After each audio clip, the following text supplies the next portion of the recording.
Tudo bem, meus irmãos? Espero que o seu dia tenha sido uma bênção. Vocês estão aqui também no segundo culto, acompanhei um pedaço aí do primeiro. Eu já estou no terceiro. E agora à noite a minha filhinha, papai, deixa eu ficar, papai. Acordou cedinho, assistiu os 2 cultos, tadinha. Agora à noite ela arriou.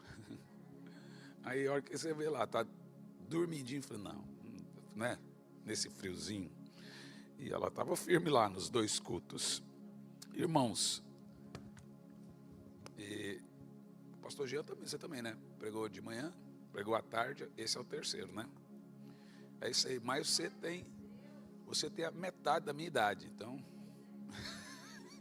não é verdade? Não tem 44 anos de idade, irmão. Então, bom, essa palavra ela tem um conteúdo muito importante. Eu não costumo, vou ser bem honesto com você, eu não costumo falar de... O que você quer que faça? Ué, é dela que eu estou falando, hein? Que sangria é essa, meu filho? Está desatado o negócio. Vou falar de novo e você espera molhar o bico. Eu não costumo falar de prosperidade. Apesar de crer bastante em prosperidade e crer em todos os princípios da prosperidade, essa mensagem ela é tão poderosa que ela funciona até para um falso profeta. Ela é tão poderosa que até o falso profeta consegue tirar vantagem dela.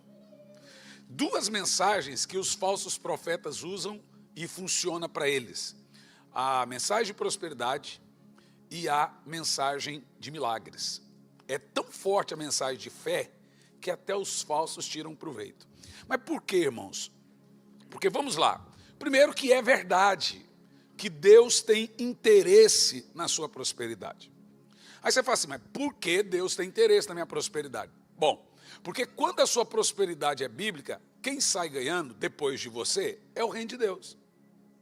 Então, seria absurdo dizer que Deus quer que você continue pobre, Deus, igual um diz assim, você quer prosperar? Não peça na igreja a prosperidade, trabalhe. É muito fácil falar dessa forma, porque eu conheço pessoas que passam por necessidade e não é porque elas não trabalham. Eu conheço advogado passando fome. Conheço gente muito estudada passando necessidade. Então, não é falta de trabalho. Não é só você chegar numa pessoa e falar assim, quer prosperar, trabalhe. 90% das pessoas trabalham e não prosperam. Não é verdade? E não é falta de trabalhar muito. Por quê? Por exemplo, vou falar igual aqui. Aqui se trabalha mais do que no Brasil. Você veio para cá para trabalhar e ter uma vida melhor, você descobriu que trabalha mais do que trabalhava no Brasil. Ou estou errado? Então não é falta de trabalho que muita gente não está próspera. Então é por que é? Bom, durante os 29 anos do meu ministério, eu percebi que prosperidade não vem e não é, presta atenção, riqueza, prosperidade não é sinônimo de estudo. Todo mundo aqui sabe o que eu estou falando. Eu tenho tios, os meus tios são 16 tios da parte da minha mãe, a maioria deles são analfabetos. Todos eles são fazendeiros. Mal sabe falar. Então, o que tem de mais nesse negócio? Outra coisa, não é sinônimo de prosperidade e riqueza trabalhar muito. Você sabe que não é. Segundo, não é sinônimo de prosperidade e riqueza ficar fazendo mindset. Vou te ensinar a ter uma mente milionária. O cara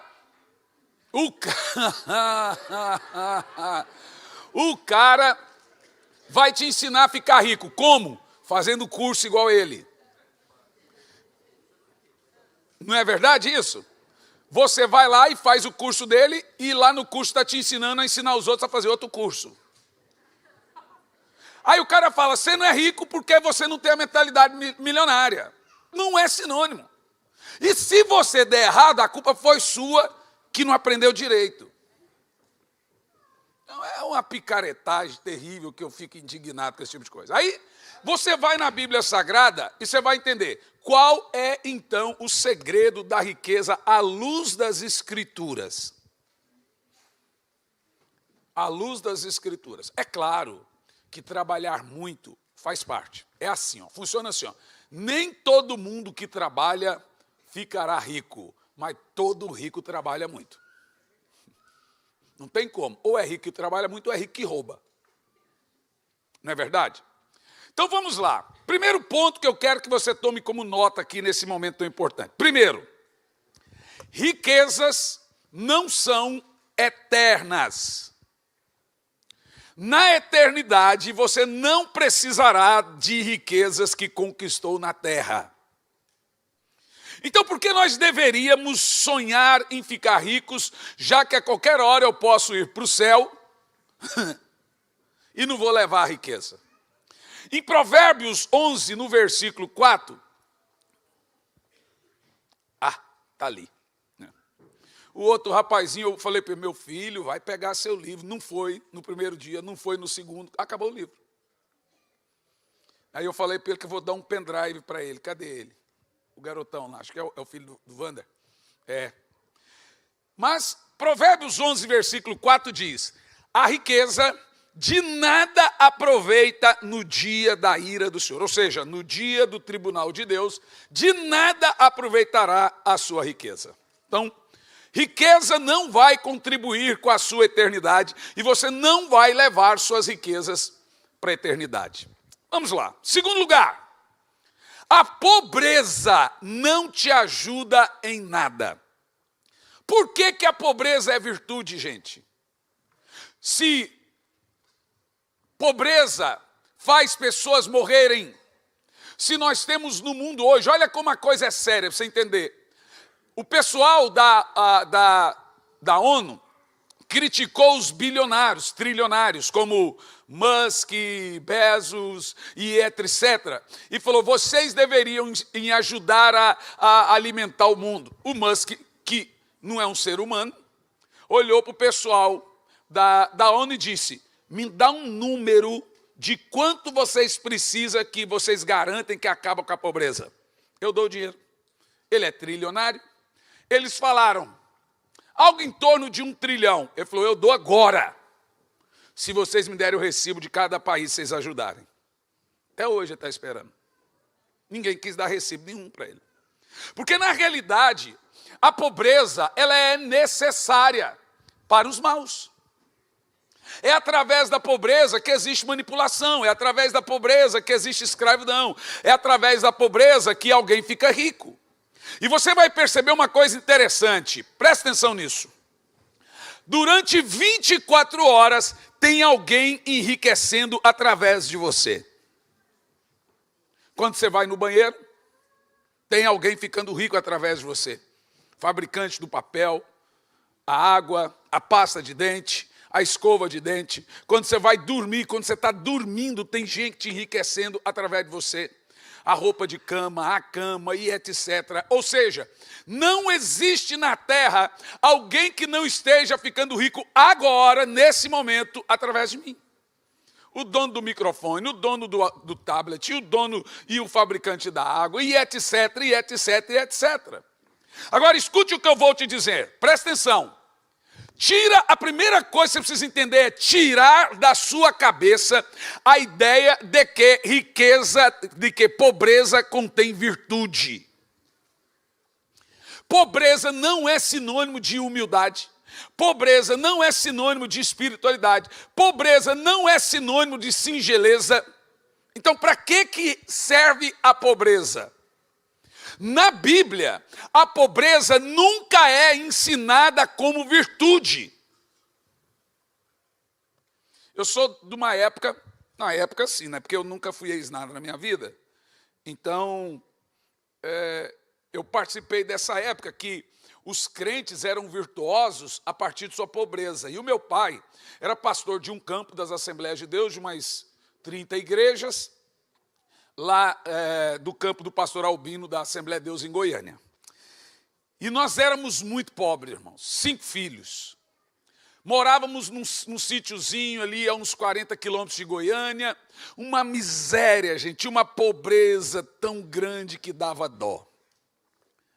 Uma vez meu pai chegou de viagem, ele viajava pregando e antigamente você não ganhava nem a passagem de ônibus.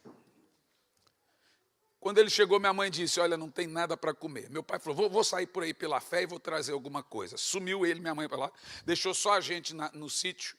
De repente chegou buzinando lá na porteira, um golzinho cinza, aquele quadradinho com barulho de fusca. Eu lembro certinho, porque eu estava com os meus 8 anos de idade. E a gente abriu a porteira e o fusca entrou, o gol entrou com 2 pessoas. 2 pessoas apertadas dentro do carro, porque o carro estava entupido no porta-mala e dentro do carro de comida e brinquedos. Topado assim de alimentos e brinquedos. O moço desceu e falou assim, seu Aparício está? O meu irmão disse, não, mas já volta.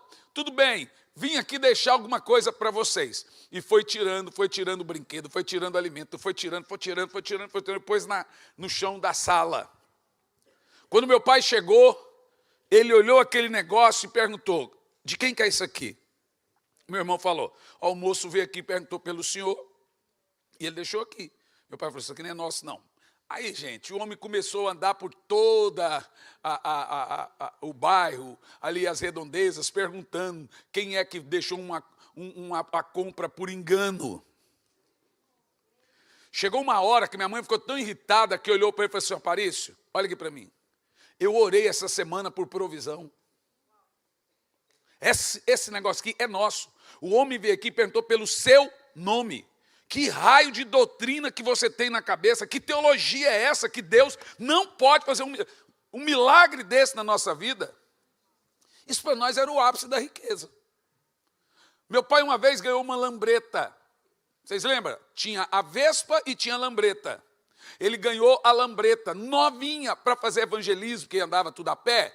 Gente, ele pegou uma marreta de 5 quilos e moeu a lambreta inteirinha até que não tivesse nem um pedacinho da lambreta. Diabo, você quer roubar meu coração? Pá, pá. Aí um dia chegou um irmão e ofertou para ele uma Belina azulzinha, novinha, com pneu, tudo ainda com os pelos grandes. Ele olhou para esse carro, olhou para o irmão e falou assim, ó, eu vou te dar a chance, vou fingir que isso não aconteceu, de você sair daqui com esse carro. Você quer corromper meu coração? 5 filhos, 1h30 para ir para a igreja, 1h30 para voltar. Todo dia culto e a pé. Essa era a teologia. Na cabeça do meu pai, quanto mais falta, mais espiritualidade. E aí você lê na Bíblia em qual parte que pobreza é virtude. Que pobreza é sinônimo de humildade, que pobreza é sinônimo de gentileza, que pobreza é sinônimo de ser um bom crente, muito pelo contrário. A pobreza financia muito mais a murmuração do que o resto. O povo de Israel murmurou muito mais na falta do que no contrário. Não há propósito na pobreza. A pobreza não deixa as pessoas mais espirituais e a riqueza não as deixa mais carnais. Milhões estão morrendo de fome. Sonhos são enterrados em todo mundo, a todo momento, por falta de dinheiro. Em terceiro lugar, a riqueza com propósito gera missão. Presta atenção. Riqueza e missão precisam funcionar. O grande propósito bíblico da riqueza é propósito. Funciona assim. Provérbios 11, no versículo 10 ao 11, presta atenção. Provérbios 11, no versículo 10 ao 11, o que é riqueza para Deus? No bem-estar dos justos, exulta a cidade. O texto já começa aqui dizendo, na riqueza do justo, a cidade fica feliz. Eu vou pedir até o irmão, Aqui está na Ferreira de Almeida, mas eu vou usar aqui a NVI porque ela tem uma linguagem do dia de hoje, aí você entende um pouquinho melhor. Hoje, o irmão colocou na tela, eu até sugeri isso, eu vou fazer na igreja que eu sou pastor. Ele ouviu eu falando uma vez, aí ele colocou 2 textos em toda a mensagem. O texto clássico e o texto moderno. Eu falei, por que eu não pensei nisso antes? Aí ele colocou lá, pronto, está aqui, pastor, para ninguém reclamar, está aí. Presta atenção que diz aqui, ó. Quando os justos, ó, viu? Aí uma linguagem que você faz uso. Quando os justos prospera, a cidade fica feliz. Em que sentido isso funciona? Através da missão. O propósito das riquezas, gente, olha isso. O propósito das riquezas é te ajudar na sua missão aqui na terra. Eu vou repetir. Propósito de riqueza, a riqueza quer contribuir com a missão que Deus colocou na sua vida. Veja, o propósito da riqueza é te ajudar com a missão aqui na terra. Provérbios 11 e 23 e 24. Olha que 2 textos absurdos, né? Absurdo é muito goiano, né? E poderosos. Provérbios 11, 23 e 24. O desejo dos justos resulta em bem. Agora olha o 24. Há quem dê generosamente e vê suas riquezas aumentarem. Outros preferem reter o que deveria dar e cai na miséria. Isso na NVI. Na King James está assim, ó. Está desse jeito assim, ó. Há quem oferte generosamente e vê suas riquezas aumentarem. Hoje está aqui, ó. Outros preferem reter o que deveriam ofertar e caem na miséria. Você entendeu isso ou não? Sabe por que é importante você entender isso aqui? Porque há um limite de uso daquilo que Deus me dá. Isso é o que muita gente ainda não parou para pensar. Há um limite de uso daquilo que Deus me deu para usar. É o que você leu aqui, ó. Outros preferem guardar o que deveriam ofertar. Então você tem que tomar muito cuidado com aquilo que Deus te dá. Porque às vezes você pode estar comendo semente e não vai colher. Tudo que Deus me dá, ou é para você usar, ou é para você plantar. E há um limite na Bíblia daquilo que o Senhor deu para mim, para que eu pudesse ajudar. Quem está entendendo o que eu disse aqui? Então, biblicamente falando, em Lucas capítulo 8, versículo 1, nós temos aqui uma base para as mulheres ricas sustentarem seus maridos. Base bíblica, ó, base bíblica. E eu falo isso, tem mulher que fica brava. Irmão, se Deus te fez rica, você vai ficar brava? Pelo amor de Deus, irmã. Ela nem quer gastar aquilo que não tem ainda. Olha o que diz o texto, Lucas 8 e 1. Olha lá, olha só que coisa poderosa. Depois disso, Jesus, passando pelas cidades povoadas, proclamava as boas novas do reino de Deus, e os 12 iam com eles. Olha que isso aqui é muito profundo. E também algumas mulheres que haviam sido curadas de espíritos malignos e doenças. Maria Madalena, de quem havia saído 7 demônios. Joana, mulher de Cusa, administradora do caso de Herodes. Susana e as outras. Essas mulheres ajudavam a sustentá-los com seus... Quem eram as ricas ali? Os 12 eram pobrinhos. As ricas eram as mulheres. E aí o que você está vendo nesse texto aqui? Que há 3 tipos de discípulos de Jesus na Bíblia. Há discípulos ricos. Tem aqui as mulheres, José de Arimateia, que possuía 190 barcos entre Jerusalém e Bitínia, e tinha o maior porto da época. Ó, José de Arimateia, que a Bíblia afirma que era discípulo de Jesus. As mulheres poderosas e os discípulos abnegados. Porque entre os discípulos de Jesus nem todos eram pobres, alguns abriram mão. Lucas era muito rico e abriu mão. Apesar que Lucas e Marcos não eram discípulos de Jesus, mas eram indiretamente, foram, porque foram discípulos de quem foi discípulo de Jesus, Marcos era grego e dono de muitas posses. E Lucas, um médico famosíssimo. O que eu aprendo nessa história? Que o evangelho, ele alcança ricos e alcança pobres. Eu tenho pregado em algumas igrejas no Brasil e tenho dito, irmão, cuidado. As igrejas brasileiras são melhores que igrejas americanas. Eu estou falando sério. Hoje você vai no Brasil, nós pregamos em país de terceiro mundo com igrejas de primeiro mundo. Você vai, na maioria, na Europa ou fora, são países de primeiro mundo com igrejas de terceiro mundo. O Brasil virou assim uma coisa absurda. Não tem igreja pequena mais no Brasil não, gente. Igreja pequena no Brasil é 1.500 pessoas. Você vai lá, você prega, quantas pessoas? 1.500. Era grande? Não, é pequena. Eu nem lembro qual foi a última vez que eu preguei numa igreja menos que 3.000 pessoas. Então você tem que tomar um cuidado, porque as igrejas ficaram tão sofisticadas, tão lindas, tão poderosas, um ministério de kids, que aquilo é absurdo, e isso é bom. E aí eu falo assim, devemos tomar cuidado para que um pobre entre e não se sinta à vontade. Apesar de prosperar, os pobres têm que entrar e se sentir à vontade. Porque o evangelho não é um evangelho só para pobres, mas também não é evangelho para rico.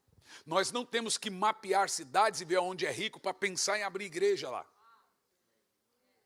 Rico não precisa de governador, rico não precisa de prefeito, rico não precisa de coisas só para eles. Eles se viram para achar. O pobre não. Ele precisa que você ache por ele. Ele precisa que você mude a mente dele. Ele precisa que você faça ele se sentir bem. Ele já é por si mesmo altruísta, mas sim, tem o coitadismo.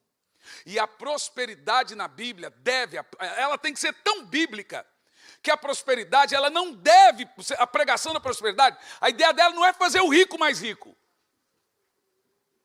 E se nós somos uma igreja que prospera as pessoas, a ideia é que os pobres nessa igreja prosperam, não os ricos fiquem ainda mais ricos. Aí é evangelho. Aí é evangelho. Do contrário, nós estamos fazendo algo só para eles. Então, Provérbios 8, do 18 ao 21, o princípio principal da riqueza, que a Bíblia diz que pertence ao Senhor, em nenhum momento diz, presta atenção, olha lá, comigo estão riqueza e honra, prosperidade e justiça duradouras. A Bíblia nunca diz que a pobreza pertence a Deus, mas em muitos textos diz que a riqueza sim. Continuando o texto até o 21, meu fruto é melhor que o ouro, do que o ouro puro, que ofereço é superior à prata escolhida.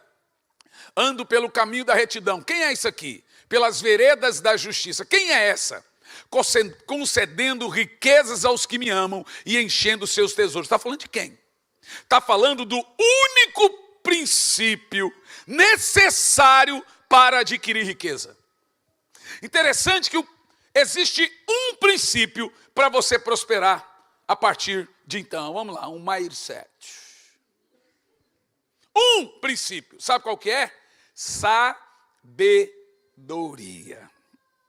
O grande segredo para a prosperidade duradoura, aí quem está falando nesse texto é a sabedoria. Eu enriqueço, eu prospero, eu faço, eu aconteço. Essa é a diferença das 10 virgens. 5 eram imprudentes e 5 eram sábias. Então a grande chave para a prosperidade é adquirir prosperidade. Sabedoria é a maior produtora de riqueza. Provérbios 3, 16. Provérbios 3 e 16. Interessante, quando a gente vai falar de prosperidade, não tem como. Você vai cair na vala comum de Salomão. É impossível fazer outra coisa.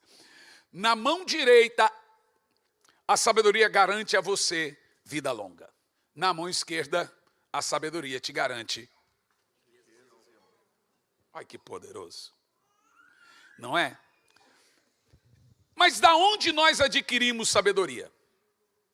Salomão não pediu Mercedes, não pediu casa, ele pediu aquilo que produz riqueza. Tiago 1:5, que é considerado Provérbios do Novo Testamento, ele diz, Tiago 1:5, como adquire sabedoria?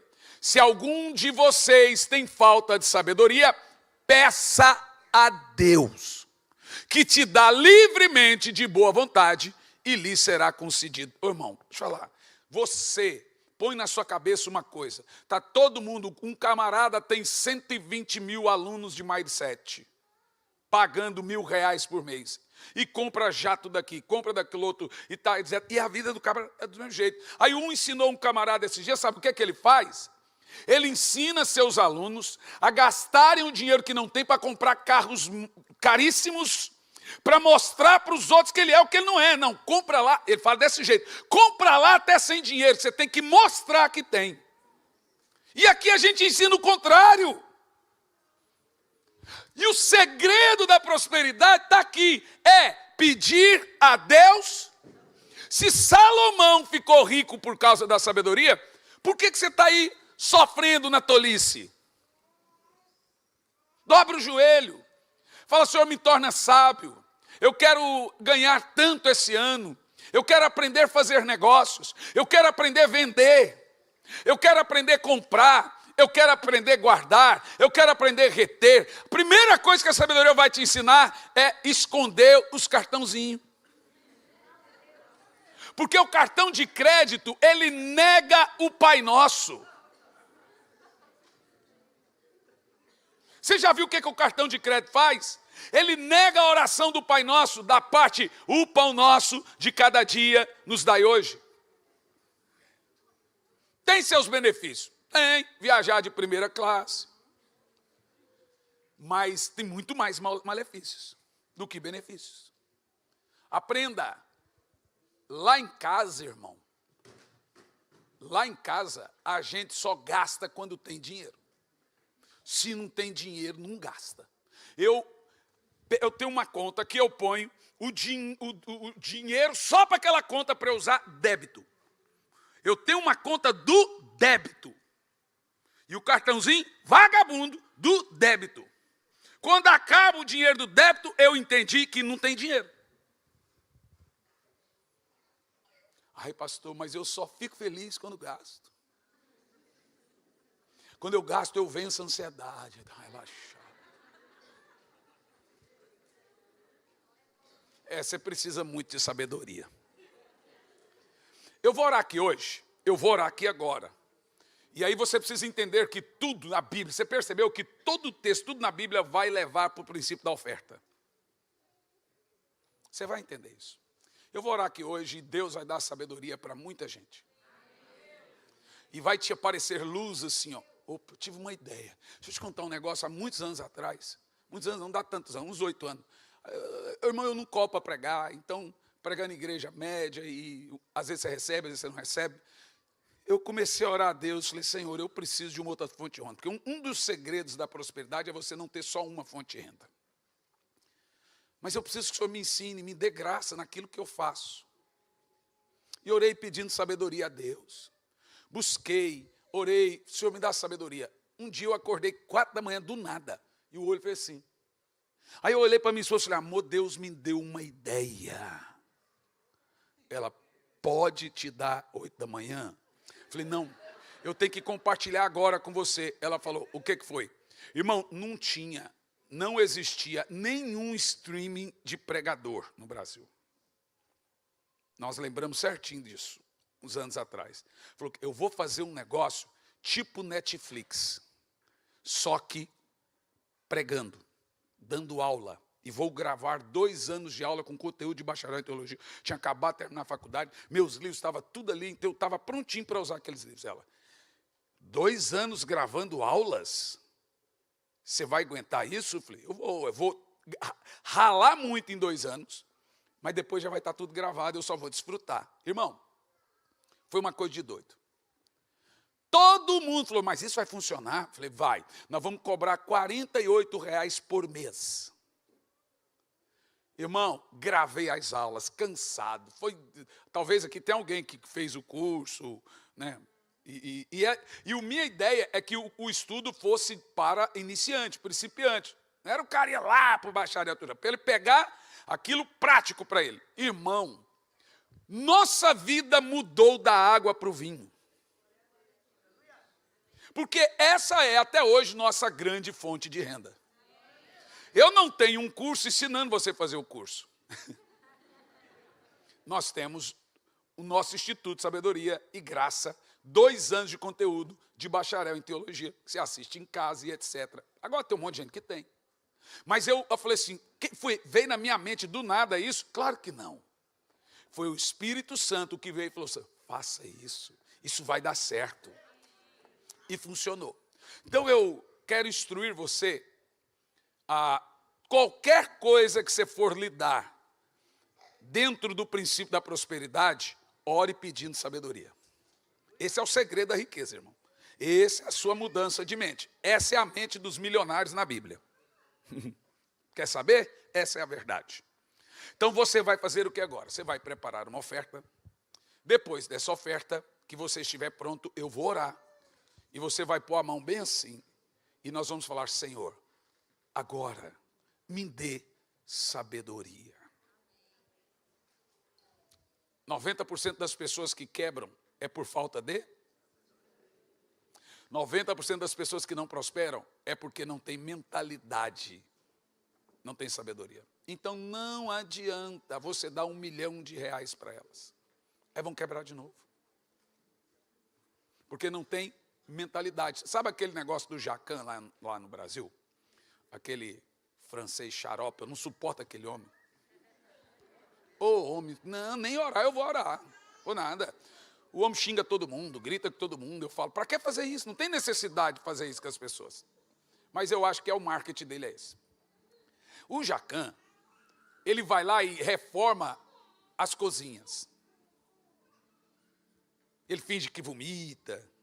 E depois reforma a cozinha. Só que eu sou muito curioso. Eu fui pesquisar.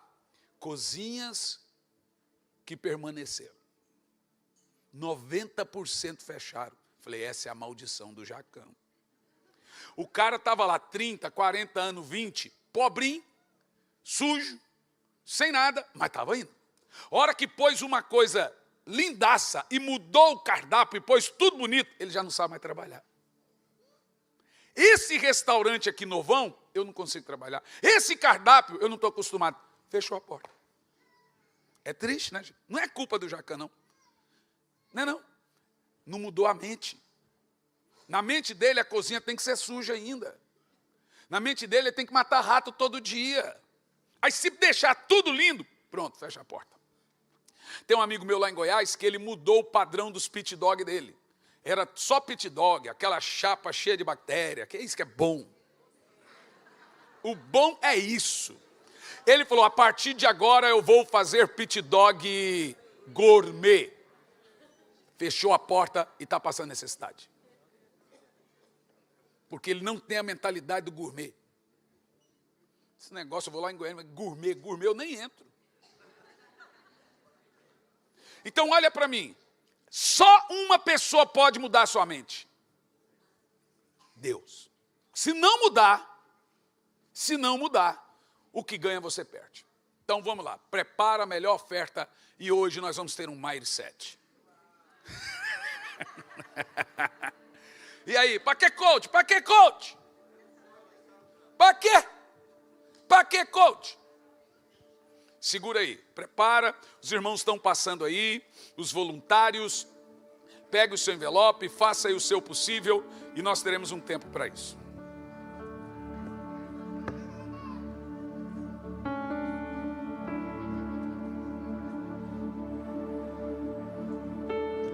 Enquanto os irmãos ofertam, você quer ver uma coisa que atrapalha seu progresso? É coisa estragada, carro batido. Carro batido, coisa estragada, espanta a prosperidade.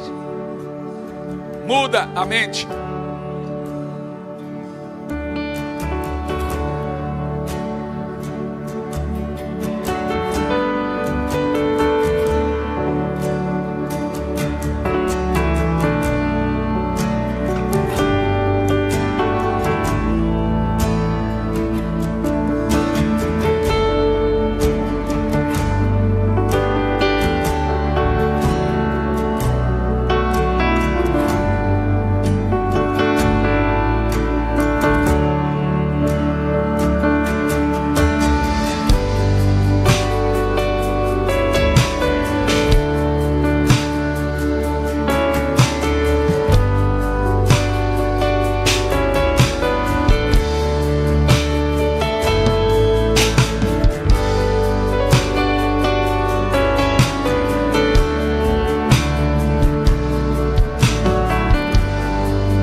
Irmãos, você pode contribuir com os meios digitais, dinheiro, cartão, transferência, mas vai um conselho meu para você: não fique sem contribuir.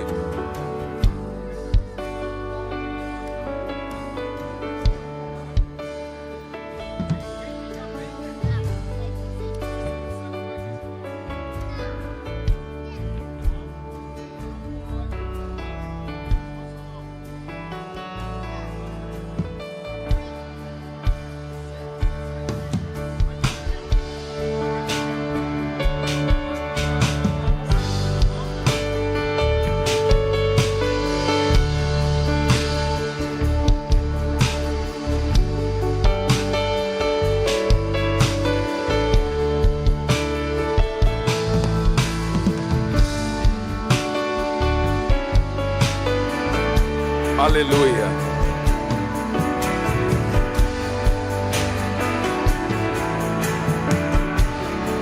Vamos orar. Levanta aí a sua oferta, levanta aí.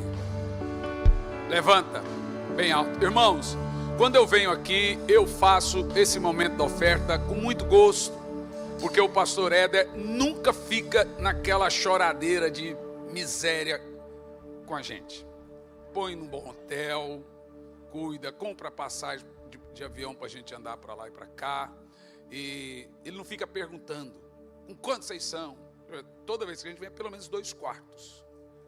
Então eu oro mesmo para que Deus use você para ofertar. O evento não é cobrado. Lá no Brasil hoje, tudo cobrado. Não tem mais nada que seja de graça. E caro. Caro. Eu às vezes vou à igreja lá que eu não cobro para pregar, mas eu chego lá, o pastor está cobrando do povo. Eu falo: pastor, eu não cobrei de você para vir aqui. Por que você está cobrando do povo para me ver? Infelizmente, eu espero que acabe isso. Eu espero que Deus dê um jeito para acabar com esse negócio. Mas aqui, ó, é caro, mas o Senhor usa você. Então vamos orar? Levanta a sua oferta aí, bem alto. Senhor, nós temos um único e poderoso pedido para fazer aqui hoje. Nos dê sabedoria. A sabedoria vai vir agora na sua consciência. Ela vai mudar você da água para o vinho. A sabedoria vai alimentar seu casamento e suas finanças. Vai mudar seu devocional com Deus. Receba agora sabedoria em nome de Jesus. Pode contribuir. És fiel em todo tempo. Em todo tempo tu és tão bom. Com todo fôlego que tem, eu cantarei a bondade de Deus. És fiel em todo tempo. Em todo tempo tu és tão bom. Com todo fôlego que tem, eu cantarei da bondade de Deus. Aleluia. Pode deixar aí sua contribuição. Passe para as extremidades. Quero dar uma nota importante. Não tem mais Bíblia. Acabou a Bíblia. O único que você pode conseguir adquirir é o pendrive de pregações e aulas. Amém? Quando eu cheguei na Europa semana passada com 10 malas de Bíblia, e a aduana pegou a gente lá em Portugal. A hora que pegou, eu já falei: olha, estou aqui parado e tem meu filho ainda vindo com mais 5. Porque eu sei que eles param mesmo, então já fui. Falei: ó, já põe aí o imposto para eu pagar. Então, já cheguei e fui direto, para não ter problema. Se você é pego sem anunciar, você leva uma multa terrível e ainda pode te mandar de volta. Irmãos, eu tenho um conteúdo muito importante na minha vida.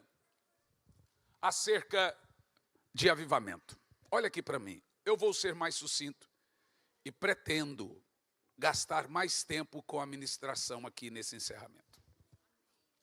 O detalhe é que a maioria do povo não entende por que nós precisamos urgentemente de avivamento. Irmão, presta atenção.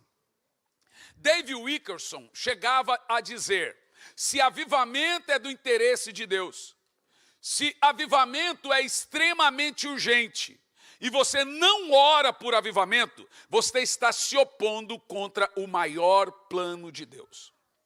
Em toda a história, em toda a Bíblia, avivamento foi o maior plano de Deus. Avivamento é a única bala de prata de Deus na apostasia. E por que é a única? Porque não precisa de outra. O detalhe é que eu sou questionado por pregar sobre avivamento, porque afirmam eles, nós estamos vivendo dias de apocalipse. Nós estamos vivendo dias de confusões, os dias estão maus e de acordo com a Bíblia, as coisas vão piorar. É verdade? É.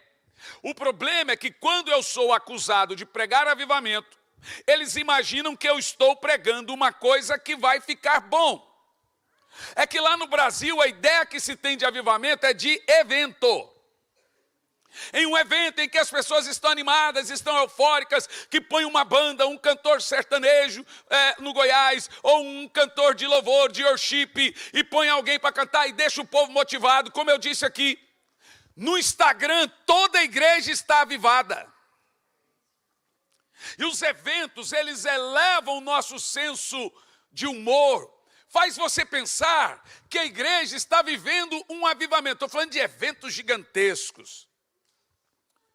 Mas não é verdade.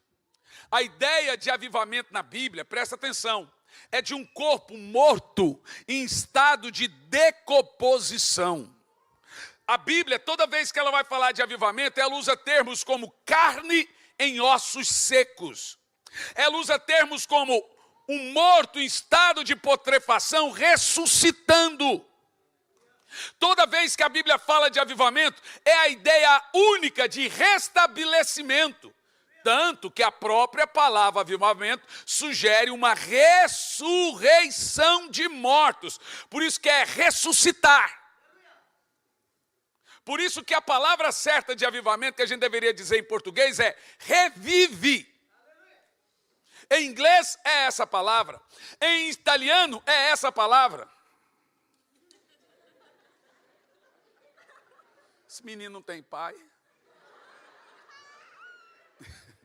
Agora deixa o menino. Jesus amado. Agora escute, presta atenção. Observa aqui. Avivamento não é evento. Para nós vivermos um profundo mover de Deus, nós temos que parar de pensar em avivamento como evento. Tanto que na história, os avivamentos vieram porque a coisa estava ruim, não porque a coisa estava boa. Avivamento também não é evangelismo. Avivamento também não é batizar gente. É claro que todo avivamento vai ter muita colheita de alma e vai haver batismo. Avivamento não é evento, não é evangelismo, não é batizar gente, não é cura e milagres, não é cruzada evangelística. A ideia bíblica de avivamento é diferente da ideia de avivamento que muita gente pensa. Se você caminhar na história e estudar os avivamentos da história e os avivamentos da Bíblia, você vai ver que eles tinham o mesmo modus operandi. Então, o que é avivamento na Bíblia? Vamos lá. Desde os dias de Josias até Ezequias, até Acabe, até todos os reis de Israel, a Bíblia fala de movimento de Deus de avivamento. E o avivamento ele só surge quando acaba a esperança. Olha que coisa louca. Então veja, evangelismo é obra da igreja no mundo. Avivamento é obra de Deus na igreja. Para que um avivamento venha, tem que acabar a esperança. Porque avivamento é a resposta de Deus para o caos. Avivamento é a resposta de Deus para a dor. Avivamento é a resposta de Deus para a apostasia. O que é apostasia? É o abandono voluntário da fé. Nós podemos caminhar em toda a história e ver, historicamente falando, por que veio os avivamentos. Você pega, por exemplo, o avivamento de Los Angeles de 1906, 18 dias depois do terremoto de San Andrés, 11 mil pessoas morreram nesse terremoto. 18 dias depois, o fogo desce em Los Angeles. Você pega o avivamento do País de Gales, uma das minas de carvão soterra mais de 3 mil pessoas. Entre elas, o pai de Evan Roberts. Aquilo trouxe uma tristeza muito grande nacional, uma comoção nacional. Ali também, você pega, durante esse avivamento de 1904, eles comiam só batata. Era a época que o País de Gales estava numa pobreza e escassez de alimento. Todas as igrejas estavam fechadas. O Espírito Santo trouxe um avivamento que em 10 meses o garoto ganhou 100 mil almas. 10 meses, não foi 10 anos. Detalhe, o país tinha 100 mil habitantes. Todo mundo sabe a história desse avivamento. Por que esse avivamento veio? Esse avivamento veio porque havia um coração de um senhor idoso que orava às vezes até 24 horas, nem no banheiro iria. Iva chega dentro da igreja e vê o pastor dele orando. E ele queria falar com o pastor, o garoto. Vai 3 horas, 4 horas e o pastor não para de orar. 5 horas e o pastor não para de orar. Evan Robert cansa, vai para casa. Ele vem no dia seguinte, não, hoje eu falo com o pastor. Quando ele olha, o pastor está no mesmo lugar, do mesmo jeito, orando. Aí ele fala, não é possível. Não é. Aí o pastor termina a oração. Uai, você está aí tem muito tempo? Ele falou, desde ontem. Como assim desde ontem? Pastor, eu vim, o senhor estava orando, eu fui para casa, eu voltei, o senhor continuou orando. O senhor não foi em casa? Ele, não. Aquele pastor tinha acabado de orar 24 horas. E qual era a oração incessante e desesperada desse pastor? Era, Senhor, dobra minha vida, Senhor. Dobra minha vida, Senhor. Dobra minha vida, Senhor. Dobra minha vida. Você sabe, em inglês essa palavra é quebranta-me. Quebranta-me, porque Deus só pode usar um homem grandemente depois de quebrantá-lo grandemente.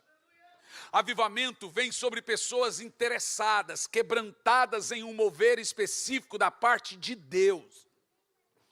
Avivamento não vem porque eu acabei de me formar em teologia, então eu me interesso por isso. Avivamento vem sobre improváveis. O pastor olhou e disse, Ivan, se você fizer essa oração que eu fiz, Deus vai te usar com poderoso avivamento. Ivan agora traz um movimento de oração dentro da igreja. Disse, gente, vamos nos reunir para orar a oração do pastor. Qual que é a oração do pastor? Dobra minha vida, Senhor, dobra. Ele só orava isso, não falava outra coisa. E aí reúne inicialmente 15 jovens depois do culto. Dobra minha vida, Senhor, dobra minha vida, Senhor, dobra minha vida. De 15, eu vou acelerar, né? De 15 vai para 500, dobra minha vida, Senhor, dobra minha vida, Senhor, dobra de 500 para 1000 e vai indo. Dobra minha vida, depois ele começa, dobra o país de Gales, Senhor. Quebranta os galeses, dobra o país de Gales, Senhor, dobra a minha vida. E foi daqui a pouco, 5 mil pessoas no pátio da igreja orando, dobra o país de Gales, Senhor, dobra a Inglaterra, Senhor, dobra a minha vida. E depois foi daqui a pouco, tinha 50 mil pessoas nas ruas orando, dobra, Senhor, dobra, Senhor, dobra, Senhor. Resultado, oração e fé jamais foram desapontados. O avivamento naquela cidade foi tão avassalador que começou com um adolescente de 16 anos de idade. Os juízes abriram as celas porque não tinha nenhum preso. E não tinha nenhum preso porque não tinha crime para julgar. Então os juízes começaram a fazer reuniões e dar luvas de presentes, luvas brancas de presente uns para os outros, porque não tinha ninguém e nada para julgar. O Espírito Santo desceu dentro dos restaurantes. O Espírito Santo desceu dentro dos plenários. O Espírito Santo desceu dentro dos políticos. O Espírito Santo desceu dentro das casas. O Espírito Santo desceu nas ruas. O país tinha 100 mil habitantes. 100 mil recebeu o Espírito Santo. Sabe por quê? Porque houve fome. Eu estava pregando na Colômbia e de repente o Espírito Santo desceu e eu gritava e dizia: desespero, desespero, desespero. E quanto mais eu gritava desespero, mais o povo entrava em desespero. Terminou o culto, o pastor me chamou e disse: me gostaria de saber por que desesperam. Eu disse: porque a única maneira de alcançar algo profundo de Deus é ter um coração profundo. Está no meu livro Corações Profundos. Revelações sobrenaturais não encontram mentes superficiais. Você não vai alcançar revelações profundas com corações rasos. Se você vai por águas rasas, você vai aonde você quer. Mas se você vai em águas profundas, é o rio que te leva. Então eu expliquei para ele, Isaías, pode projetar. Isaías 44, no versículo 3, afirma que a única maneira do deserto obter chuva é ele estar desesperado. E esse texto é um texto que nos fala sobre avivamento e o derramar do Espírito. Isaías 44, no versículo 3. Mas não é esse o único texto. E uma coisa que eu quero que você tome nota é que todos os textos de avivamento na Bíblia são escatológicos.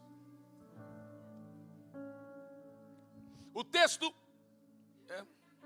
não quer ganhar um livro. Isaías 44. Não, Isaías 44, 3. Claro que tem. O texto diz assim: pois derramarei água sobre terra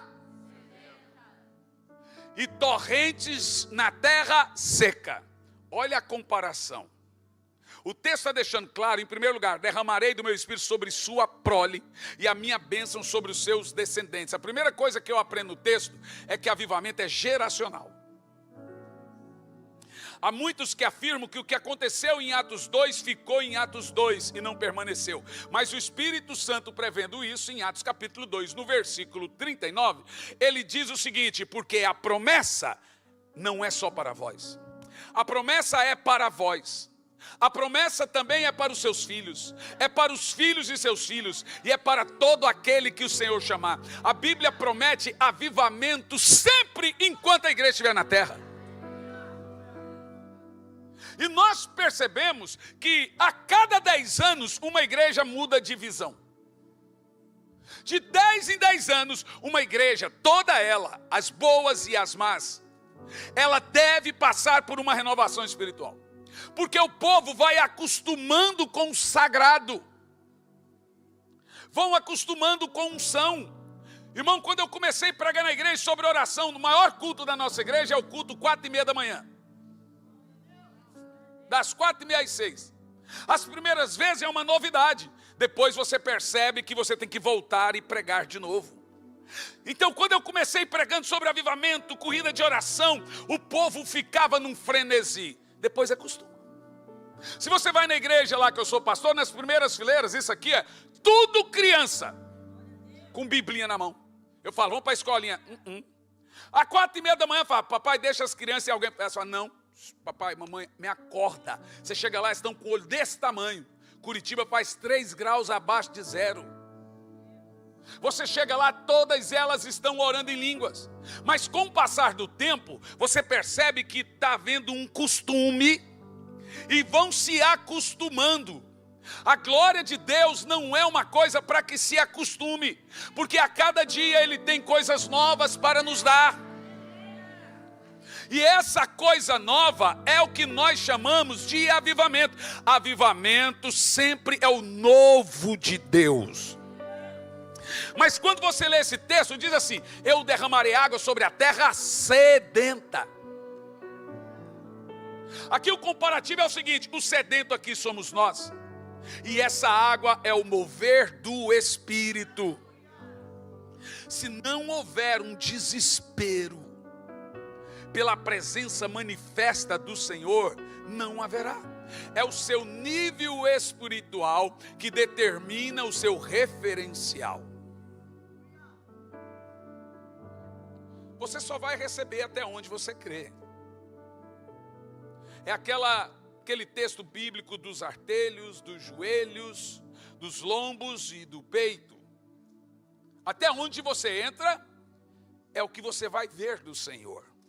Eu posso lhe afirmar, irmão, que o derramar do Espírito Santo não é só isso que temos visto. O meu filho, pastor Jean, não vai saber tocar essa música, mas tinha uma música muito antiga que diz assim: ó, o meu coração tem anseio de ver tua glória, enchendo a terra como as águas cobrem o mar, de ver se cumprindo na igreja a promessa que diz: coisas ainda maiores fará. Diante do que nós temos visto, não passam de gotas. Olha que forte. Daquilo que podes, queres fazer. Aí vai para o coro. Ó, faz chover, Senhor, águas que regam a terra, que façam brotar a semente, os frutos de um. Eu estava conversando com um pastor, e ele olhou para a minha cara e disse: olha, Hernani, eu já criei nesse avivamento que você prega. Eu já preguei esse avivamento que você prega. Mas ele não veio, então não creio mais. Falei: tem quanto tempo isso, pastor Eli? 40 anos. Falei: e isso é muito tempo. Irmãos, preste muita atenção no que eu vou te dizer. Sempre o que mudou a ótica de uma nação foi Deus. Nenhum grande e maravilhoso político mudou uma nação. Nem da direita e nem da esquerda. Se é Deus aquele que muda uma nação, então a maneira de mudar uma nação é trazendo o povo rendido ao Senhor. Aí você examina um pouco na Bíblia. Por quê que avivamento é a única obra de Deus na história? Presta atenção no que eu vou te dizer. Quando você vai examinar a Bíblia, você precisa entender um conteúdo interessante. Existem 3 povos no mundo hoje que a Bíblia considera como povos. Existem os gentios, ímpios. Existem os judeus, nação. E existe a igreja. A Bíblia chama a igreja de nação eleita. Povo comprado e adquirido. E toda vez que a Bíblia vai fazer profecia, ela vai usar esses 3 povos. E você precisa olhar na Bíblia e ver para quem ela está falando. Olha que interessante. Toda vez que a Bíblia fala do mundo, piora. Toda vez que a Bíblia fala da igreja, melhora. Sério, pastor? Seríssimo. Ai, pastor, mas a apostasia. A apostasia do povo que vai saindo. Bom, o avivamento também tem essa característica, ele é uma peneira. Porque avivamento não vem sobre todos. Avivamento vem sobre remanescente. Não é sobre todo mundo.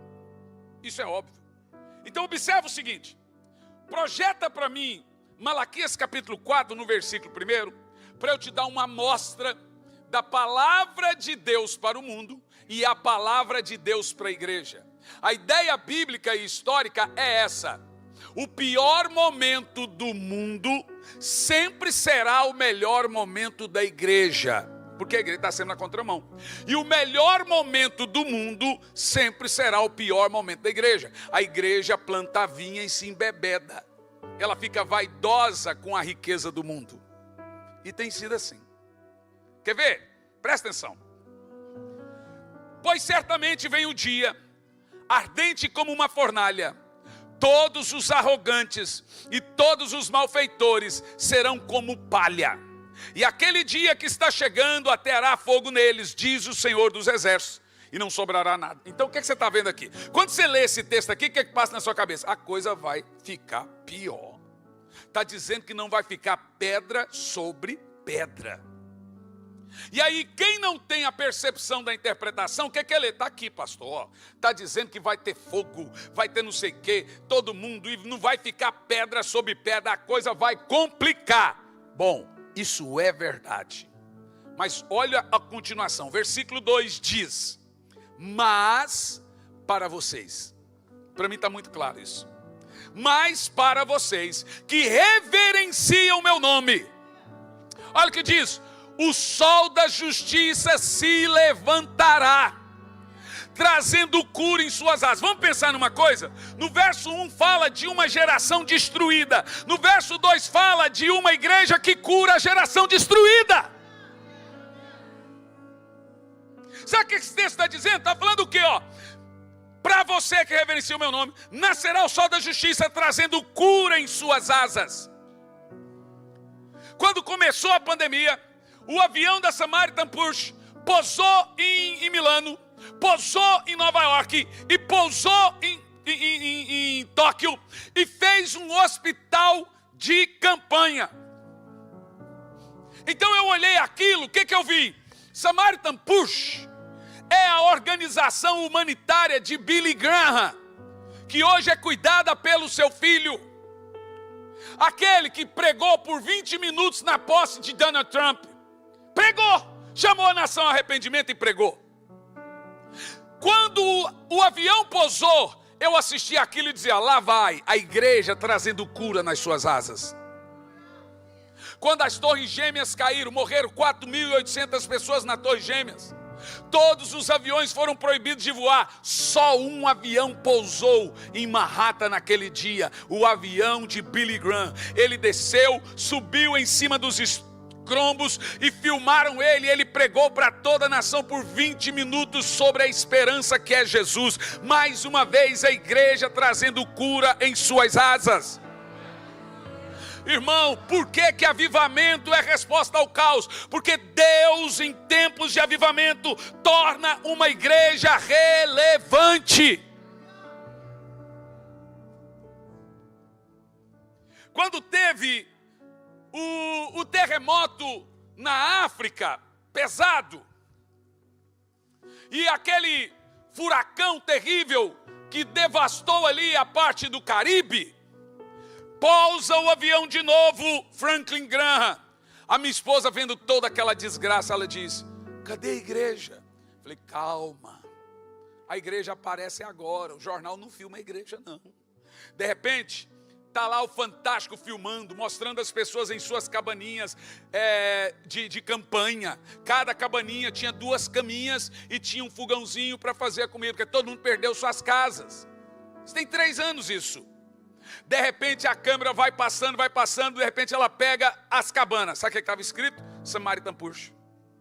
Haviam 8.000 cabaninhas, com comida, com gás e tudo dentro da cabana, montada pela Samaritan Purse. Eu olhei para minha esposa e disse: aí a igreja. É que a mídia não mostra a igreja. Vou te dizer, há muitos anos atrás nós fomos na África e eu vi ali num vilarejo chamado Metuxira muita gente passando necessidade e bebendo água embaixo de uma ponte de animal morto. Quando eu vi uma criança bebendo água e do lado dela um animal morto, aí eu não aguentei. Eu falei: eu preciso cavar um poço, só que é caríssimo. Aí eu falei, achei estranho, falei: por quê que não tem poços cavados aqui? Por que os bilionários não vêm cavar poço aqui? Aí eu perguntei a uma pessoa e disse: pastor, é porque a gente cavou muito poço, o governo veio, tomou o poço e cobrou a água do povo. Então eu falei: Espírito Santo, me dê sabedoria, o que eu faço? Ele falou: compra um terreno, cava o poço dentro do terreno e diz que é particular e deixa o povo usar. Compramos um terreno, cavamos um poço, construímos uma escola e uma igreja, igualzinha a igreja católica. A gente terminou esse poço, passado um mês, veio um terremoto em Beira. A cidade de Beira foi destruída. As casas caíram, o povo morreu afogado. Os corpos boiando na praia. De repente, estou eu e minha esposa em casa. E o Fantástico filmando aquela devastação toda. Falei, nossa, que tristeza. Muitas igrejas de missionários caíram, casas, missionários morreram. De repente o Fantástico diz, só tem água potável em um lugar. Dá 15 quilômetros de Beira. Quando o helicóptero começa a filmar aquela fila enorme de gente, com as garrafas gigantes para pegar água. Quando olha, eu começo a chorar. A minha esposa fala, mas peraí, olha lá. Quando eu olhei, era nosso poço. E o Senhor me trouxe a palavra, lança teu pão sobre as águas, depois de muitos dias achará. Aquela multidão e a Globo filmando, dizendo, está aqui, ó, é aqui, é um poço particular dado para todos os moradores. Gente, aquela fila gigante, porque a aguinha estava $50. Avivamento é para capacitar a igreja, para mudar a sua geração. Não existe avivamento sem que a igreja seja relevante.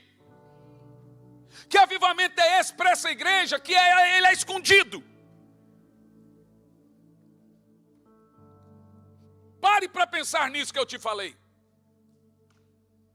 A igreja é o povo levantado por Deus em meio ao caos. Põe o texto de novo, presta atenção nisso. O que é avivamento?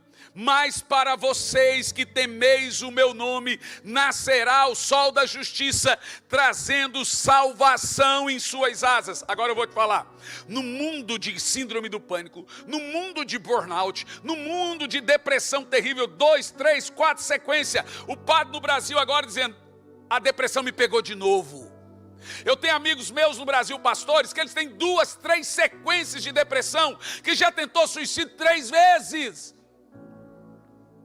Que você convida ele, pastor, eu não vou porque eu não posso andar sozinho. Eu tenho que andar com alguém da família. A promessa de Deus que nesses últimos dias o povo de Deus não ia ficar mais maluco não. Não ia ficar enchendo a cara de tarja preta não. Não ia ficar desesperado. Olha a promessa. Enquanto o mundo sofre, diz, vocês sairão saltando de alegria como bezerro no pasto. Estava pregando em Brasília, a menina entrou, mostrou os pulsos, tudo cortado, tentou suicídio, 13 anos. Eu bati na mesa e disse, eu não aceito isso. A Bíblia não promete que nossos filhos serão problemáticos, que nossos filhos serão drogados, que nossos filhos serão rebeldes. A promessa na Bíblia é, vossos filhos serão os profetas dessa geração. Eu levantarei seus filhos, vossos filhos profetizarão.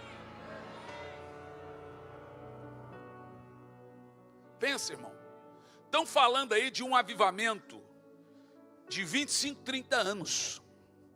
Estão falando aí de 2 bilhões de almas salvas nesse período. Quando você participa das reuniões de avivadores e profetas, todos têm a mesma profecia. Em 1986, Morris Cerullo estava pregando no Estádio Olímpico de Porto Alegre, topido de gente. Ele para e diz, o Espírito Santo está me dizendo que essa nação é a mãe do último avivamento.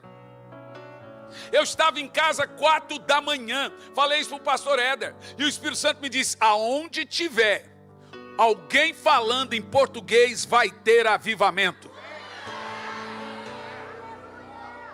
O negócio de Deus agora é esse.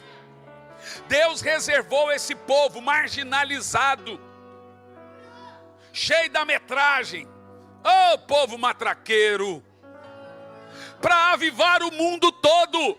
Eu estava pregando num evento e tinha pastores americanos, um pastor muito famoso americano, decidiu que iria assistir aquela mensagem. Ele parou para mim e disse, eu entendi tudo que você pregou.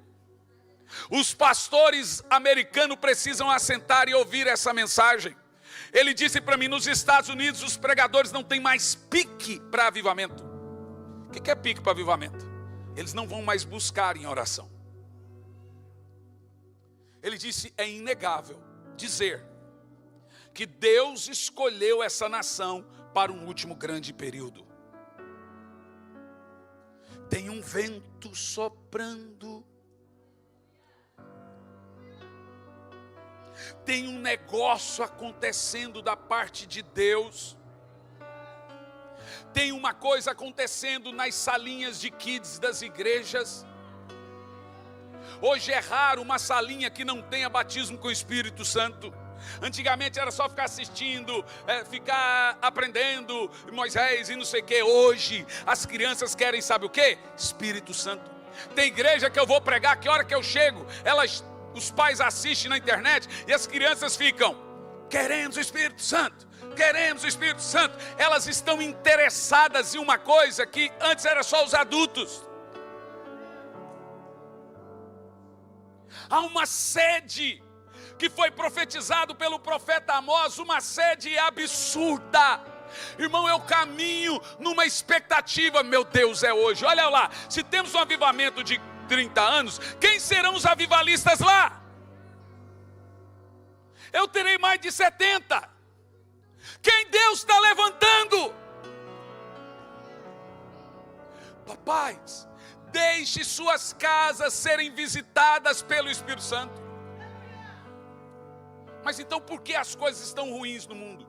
Projeta para mim Hebreus capítulo 12, no versículo 26. Observa esse texto. Por mais uma vez, explicando você por que a igreja é avivada em meio ao caos. Aquele cuja voz abalou a terra, agora, porém, ele promete dizendo: ainda mais uma vez por todas, farei abalar não só a terra, mas também o céu. Presta atenção. O texto bíblico diz que nós estamos em fase em que Deus está abalando tudo. Tudo que pode ser abalado, será abalado. Tudo que pode ser abalado, será abalado. Só tem um reino. O texto está dizendo que todos os reinos serão abalados. Os presidentes vão cair. A política ficará confusa. Ninguém vai ter norte ou sul. Quando Bolsonaro governava, ele não sabia o que fazer. Lula está governando, ele não sabe o que fazer. Ninguém sabe. Trump, em um mês, tem coisa que ele faz e volta atrás, faz e volta atrás. A política está confusa. Não se trata de ideologia. A política é um reino que está sendo abalado. A educação está sendo abalada. Os reinos estão sendo abalados. A saúde está sendo abalada. O entendimento do povo está sendo abalado. Mas o texto diz: tudo será abalado. Continua o texto. Mas, ora, essa é a palavra uma vez por todas, que significa a remoção dessas coisas abaladas. Deus está removendo tudo. Como tinha sido feita, para que as coisas que não são abaladas permaneçam. Aí você tem que perguntar: tudo será abalado. Quais são as coisas que não são abaladas? Irmão, eu quero muita vibração nisso aqui. Essa é a minha visão. É nisso que quando eu estou no aeroporto lendo um livro e fecho e fico rabababá, é nisso que eu creio. Olha o próximo texto. O texto diz que tudo será abalado, para que as coisas que não podem ser abaladas permaneçam. Por isso, recebendo nós um reino,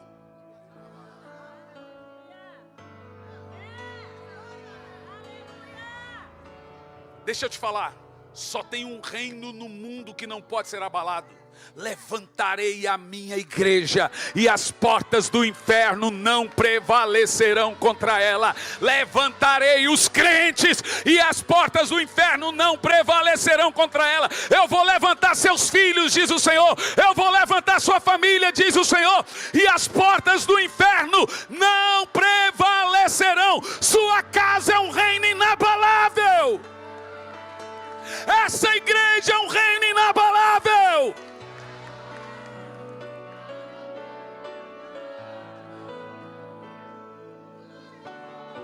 Isso é avivamento. É Deus movendo a igreja e a igreja movendo o mundo.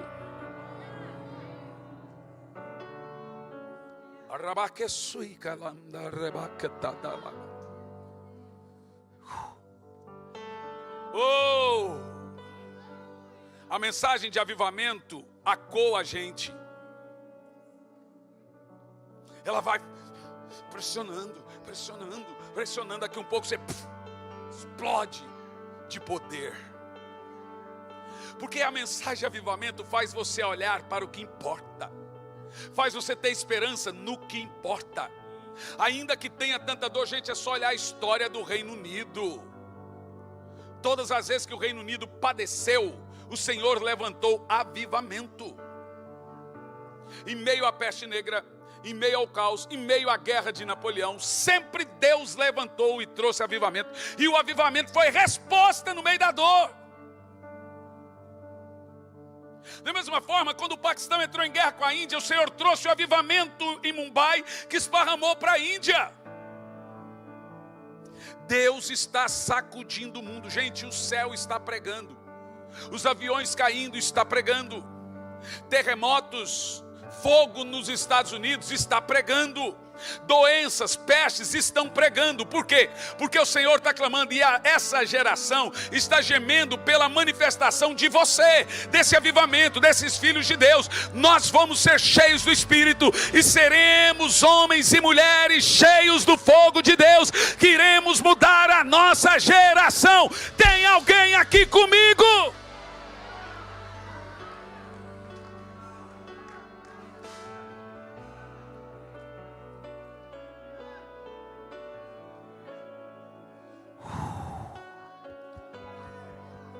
Vamos lá.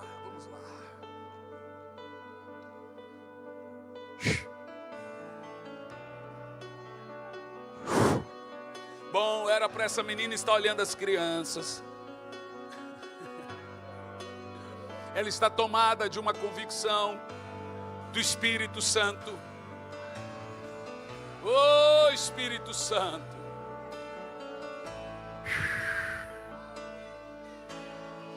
Oh, Espírito Santo. Tem alguém atrás. O Espírito Santo está tomando aqui situações. Segura ela. Entregando dons e capacitação.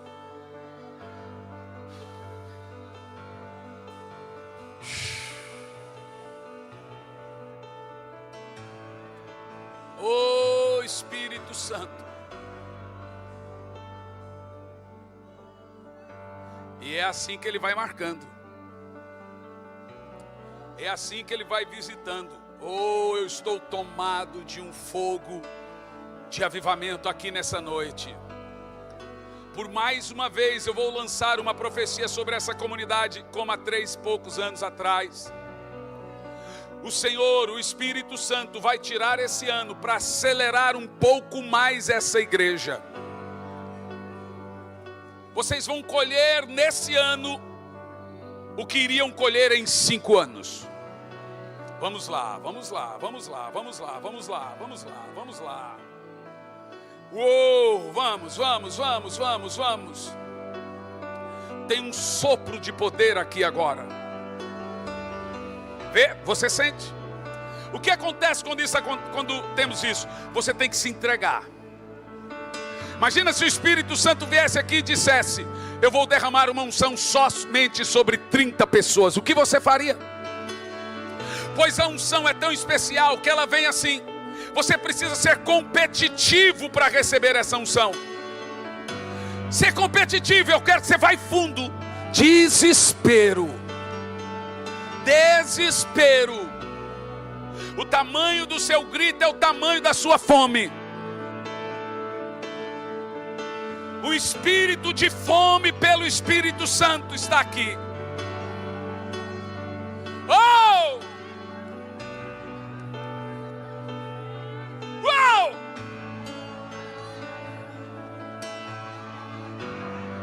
Avivamento. Avivamento. Contem. É um de aceleramento aqui, Ele vai acelerar de novo. Remacatalaba, ore em línguas aí agora.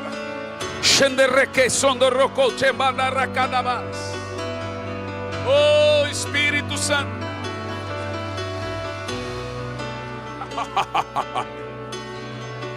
Fica comigo aqui, porque o fogo de Deus tomou você. Pode gritar, não tenha vergonha. Oh! Oh! Oh! Oh! Você não vai perder para crianças, né, meu irmão?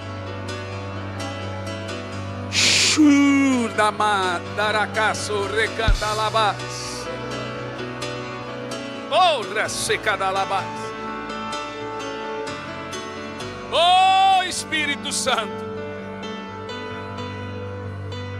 Há um desespero pela presença do Espírito.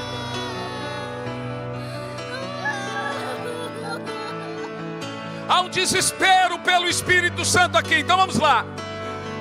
Deixe o Espírito Santo gerar em você sedento, desespero pela presença dEle agora. Deixa Ele gerar em você um desespero por Ele. Há corações aqui que estão frios, que Ele está aquecendo. Oh Espírito Santo. Oh Espírito Santo. Há uma onda indo para lá e para cá aqui, ó, de poder. Uma onda indo para lá e para cá aqui. Vamos lá, pega, aproveita. A hora que ela passar sobre você, recebe aí. Recebe. Cheio.